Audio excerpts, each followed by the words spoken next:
Hello tout le monde, alors aujourd'hui on va parler d'une série que j'ai regardée il y a longtemps. Cette série n'est malheureusement plus sur Netflix. C'est une série Netflix, hein, mais elle y est plus, donc c'est dommage. Mais je pense que c'est possible de la trouver autre part. Je pense que c'est possible de la trouver autre part, même si elle est plus sur Netflix. Alors il s'agit de la série Haunted. Alors Haunted ou Haunted.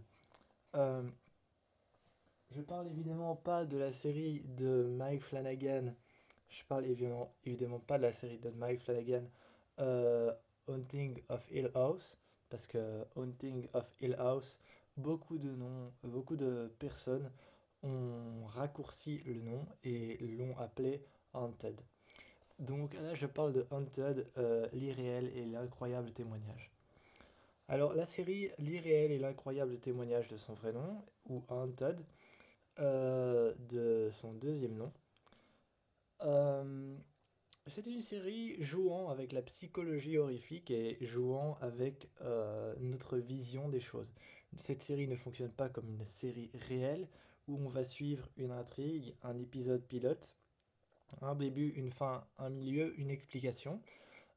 C'est une série où on va suivre des personnes ayant subi des événements paranormaux ou des sectes ou des démons ou peu importe l'entité choisie. On va suivre chaque fois un témoignage différent.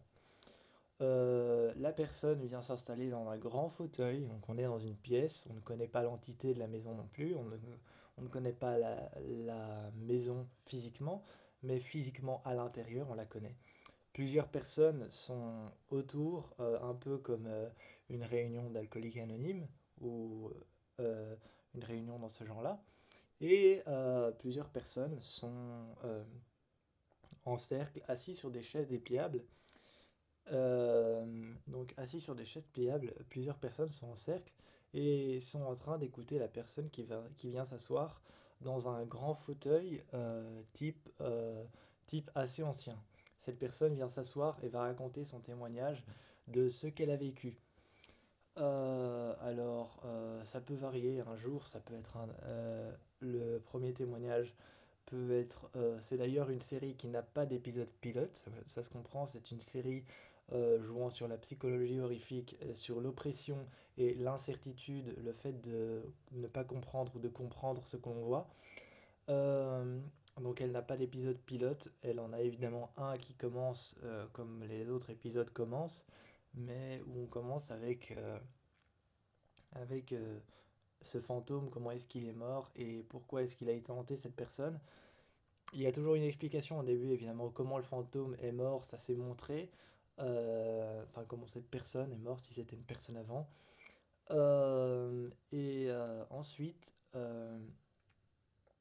Ensuite, on a cette personne dans le fauteuil qui nous raconte pourquoi est-ce qu'elle a été et comment, qu'est-ce qu'elle a subi. Et il y a des flashbacks très courts, très subtils, entre quelques phrases ou entre quelques explications de la personne sur le fauteuil qui vont montrer ce qu'elle a vécu et montrer les interactions qu'elle a eues avec le fantôme, si le fantôme était violent ou non.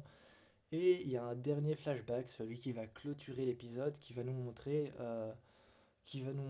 ce que cherchait réellement le fantôme, s'il cherchait une libération, s'il cherchait quelqu'un simplement à hanter, ou s'il ne cherchait rien du tout et qu'il a disparu du jour au lendemain. C'est une série franchement que je conseille parce qu'elle est... C'est une série que je conseille pour les personnes qui aiment bien les documentaires, genre documentaires sur les serial killers. Genre par exemple un peu comme la série Dahmer, ceux qui aiment bien ce genre de choses, ou la série Monster. Ceux qui aiment bien ce genre de documentaire, l'irréel et l'incroyable témoignage, c'est vraiment fait pour vous. Enfin, ça parle plus de paranormal que de tueur en série. Euh, Même s'il y a un épisode qui est très dérangeant que j'ai vu, qui ne parlait pas de paranormal, pas de surnaturel et pas de démon, mais qui parlait de maltraitance. Euh, Cet épisode-là, je l'ai vu et il était très dérangeant.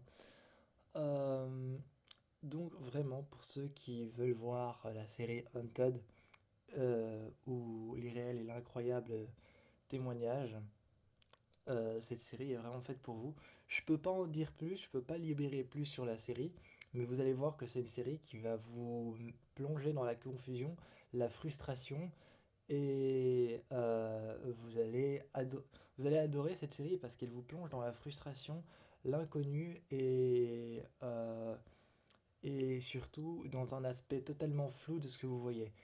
Vous allez douter pendant tout l'épisode, vous allez douter de ce que vous voyez réel ou pas réel, irréel ou réel. Vous allez douter pendant tout l'épisode. C'est ce qui est justement bien fait dans cette série, c'est qu'elle ne suit pas de timeline, comme toutes les autres séries. On est juste sur témoignage, sur témoignage et témoignage. Je crois qu'il y a 10 épisodes par série, il y a 3 saisons, donc il y a 30 épisodes.